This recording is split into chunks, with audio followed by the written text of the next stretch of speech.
Library. These books are sensitive. They prefer an environment of quiet reverence. Do they strangle you, like in many other things? Of course I can shout.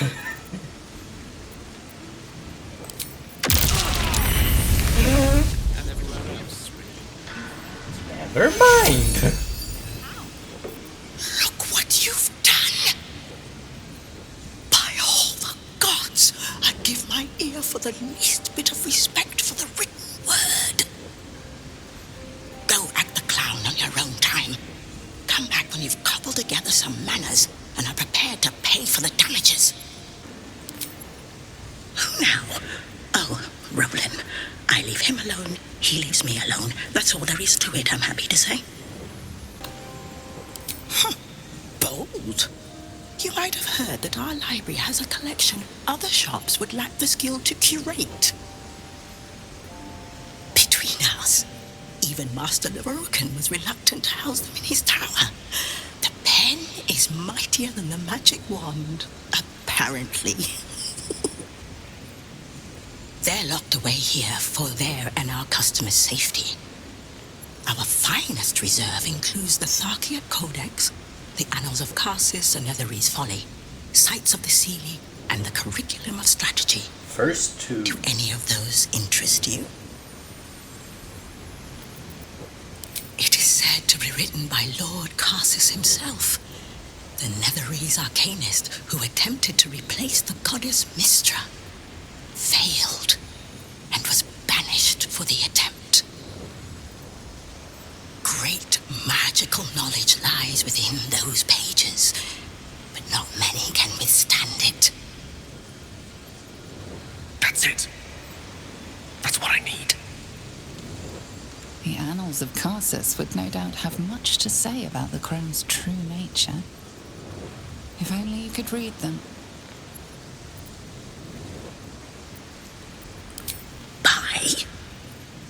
Books as temperamental as these are not on sale. They are secured in our vault, where none can harm them, nor can they do any harm. Consider yourself lucky to have learned of such a book's existence, and then forget about it. The Annals of Karsus are best left unread.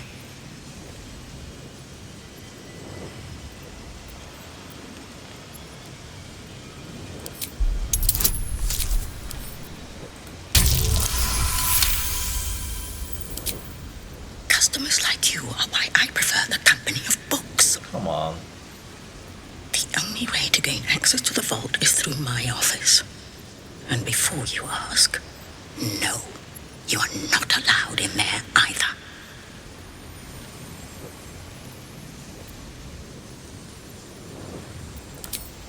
Psst. I already told you. It is locked in our vault. And with good reason. Imagine if a tome so dangerous was sold to someone with such poor comprehension.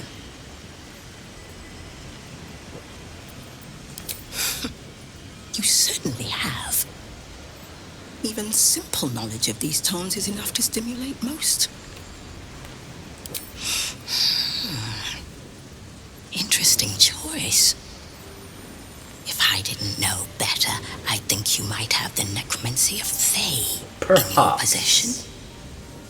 I'd advise tremendous care with the Tharciate Codex. The cost of unlocking its mysteries is onerous. I wonder what the other two are. Its author was a spectacularly talented halfling. She was, allegedly, able to establish contact with members of the Seelie Court. Feywild. Can you even imagine what wonders the Fey Pantheon might have revealed? Oh, incredible. Interesting. And the fourth one? You've heard about the Red Knight, I trust? Devout strategist made exarch of Tempest. This treaty is a compilation of her own design, kept here on the material plane for the benefit of us mortals. Quite rare. Well, if I can steal them, I will steal them all. Legendary stick.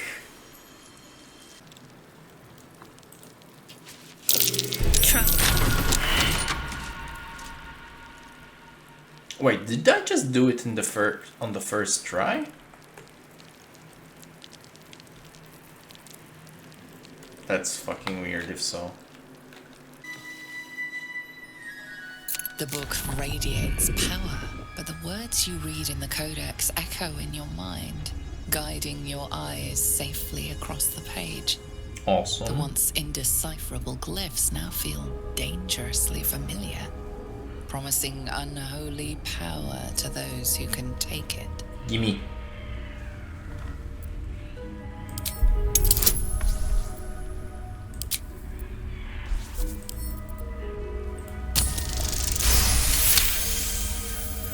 As you pass the strange glyphs, you can feel the book resisting. Ghostly voices whisper at you from the dark, probing and fighting your mind. Gimme. But your will is iron, and you brush past these shades of the past, devouring every secret the book has to offer. You see now life and death are malleable as clay, to be bent and reshaped by your will, by your power. But as you close the book, a nagging doubt whispers in your mind. What consequences will there be for calling the dead from their rest?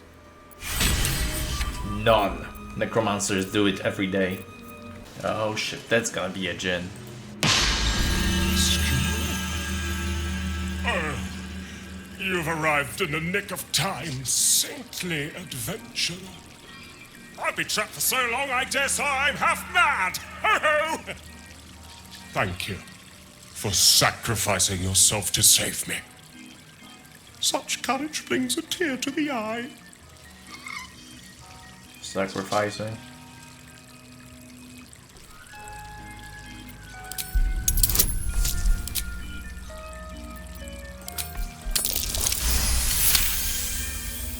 Touching the lamp seemed to satisfy a condition to the magic trapping the Djinn. You realize what this must be. Imprisonment. One of the most powerful incantations a wizard can cast. You may be stuck here indefinitely. I sense you're deep in thought, my brave new friend. Do not fret. Until another takes your place, you will have all the time in the many worlds to ponder. Toodles!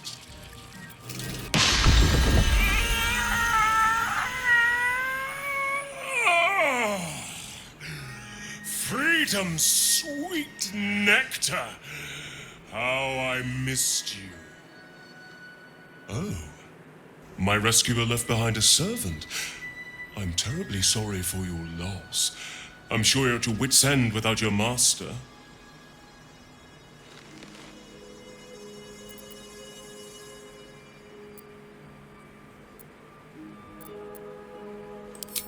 Yafeu the Stupendous!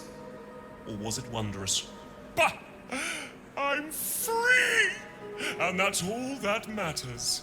Know that I will remember your master's sacrifice with great affection. Every month or so. But I must be off. I'm a century late for an appointment.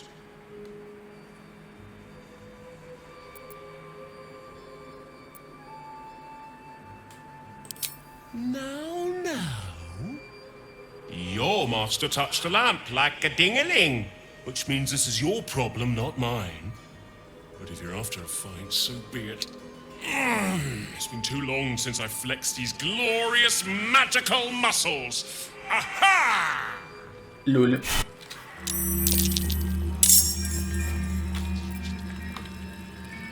The lamp isn't such a bad place.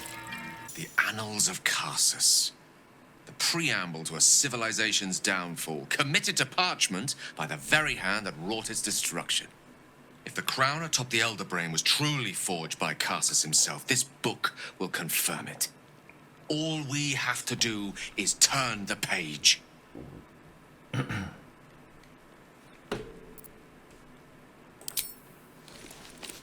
Why can't I do this? The fuck? It's just a fucking book. That devil Raphael was telling the truth. There's no doubt. The crown of Karsus is what's controlling the Elder Brain. And this is no mere journal. It contains Karsus's original plans for the crown's construction. His designs for godhood.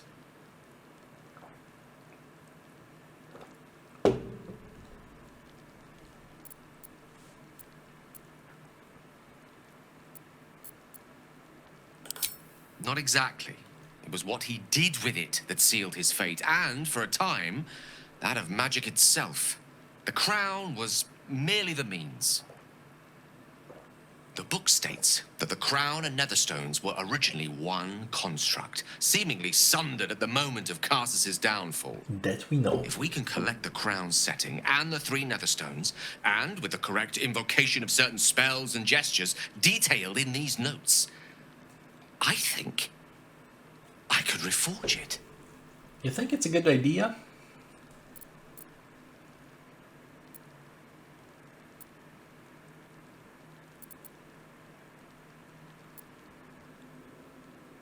Worse, it could be the best thing that ever happened to me. To us. Just think of it. The power of the gods in mortal hands at last would be free of doctrine and dogma, confined only by the limits of our imaginations. I promise you, the gods will never grant us such a blessing, no matter how much we worship and adore them.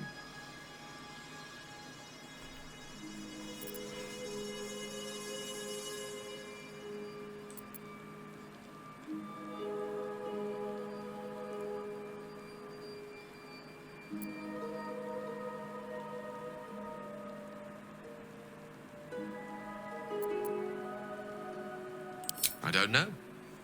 Ao does not look kindly on gods meddling in mortal affairs. She may have no choice but to stand by and let events unfold. Even with the fate of the world at stake, she had little more to offer me than the means of blowing myself up at a more convenient time.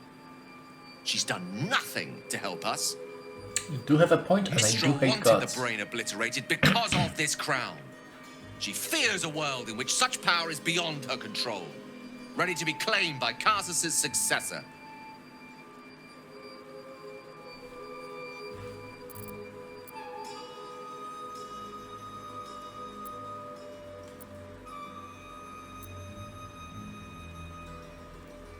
That's how it sounds. Neither of us can know what truly may be if we don't at least try. Potential is nothing in itself. Just a fleeting dream unless we drag it into the waking world. Please, at least think on it. Powerful as he was, Karsus lacked some advantages I can lay claim to. I know Mystra intimately, and I carry a fragment of the weave itself within my body. Karsus achieved many things, but he never managed that. A long road lies ahead before the crown comes into our possession. All I ask for now is that you do not dismiss this possibility out of hand. Please, at least think on it. On one hand, it will probably nuke entire fucking Faerun. On the other hand, I do not like gods meddling.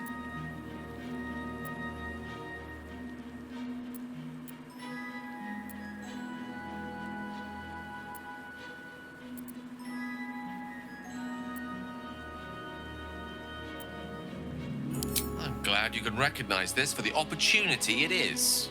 Nevertheless, not a step to take lightly. It's our future that I'm thinking of. Can't rely on anyone else to do it for us. For now, we've learned all we can. Whatever comes of this, we cannot allow the crown to be reforged in Raphael's image. Yeah. A devil wielding the might of Karsus.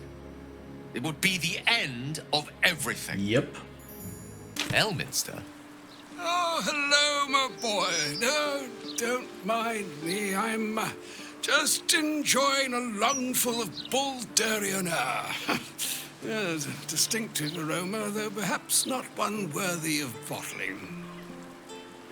Tell me, what curiosities have you and your companions discovered within the walls of this esteemed emporium?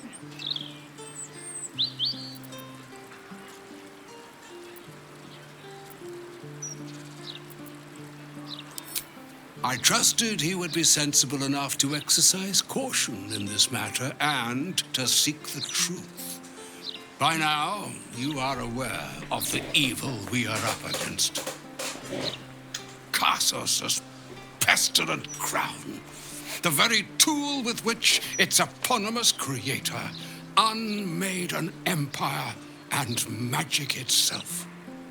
Perhaps now you understand what is at stake here, my boy. Though what Mystra asked of you was extreme, it was not without merit, nor demanded lightly. What are you saying? Or rather, what are you not saying? Mystra knows you defied her, Gale. Well, of course she knows. She's Mystra. She bids you come to her holy shrine in the Stormshore Tabernacle. There, she will grant you an audience at last.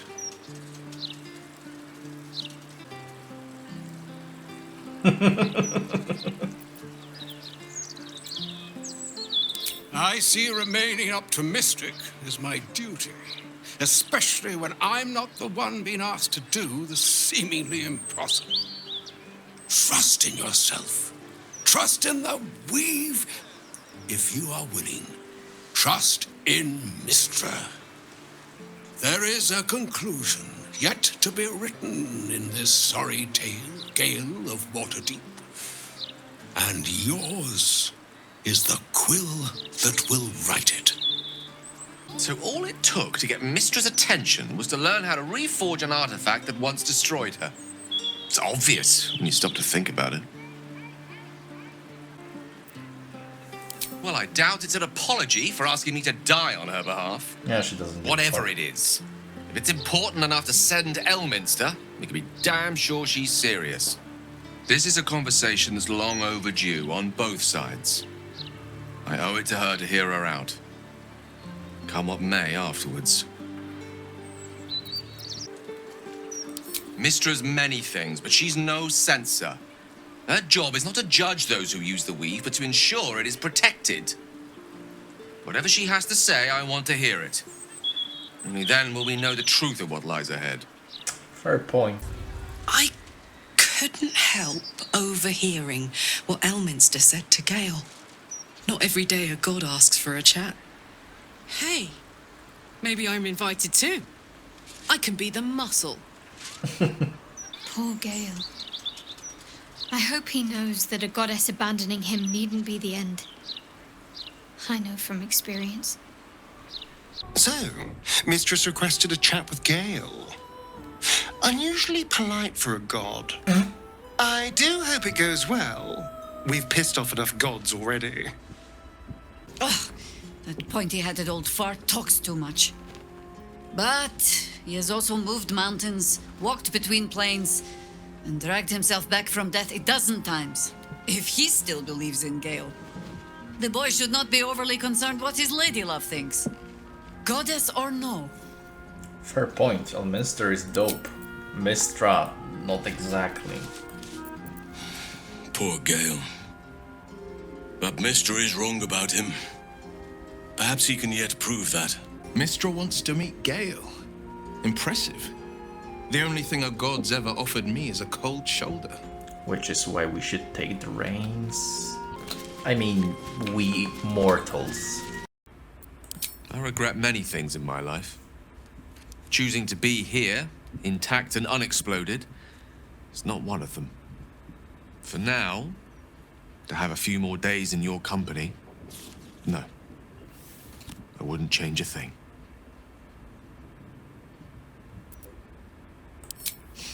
I've often asked myself the same question. and never really found a satisfactory answer. He clearly sees something in me that I can't. The wisdom and intelligence required to overcome almost insurmountable odds, perhaps? Or the stupidity required to attempt it. Or both. I take it as a compliment either way. You don't get to be 13 centuries old without becoming a sound judge of character. And cheese, apparently.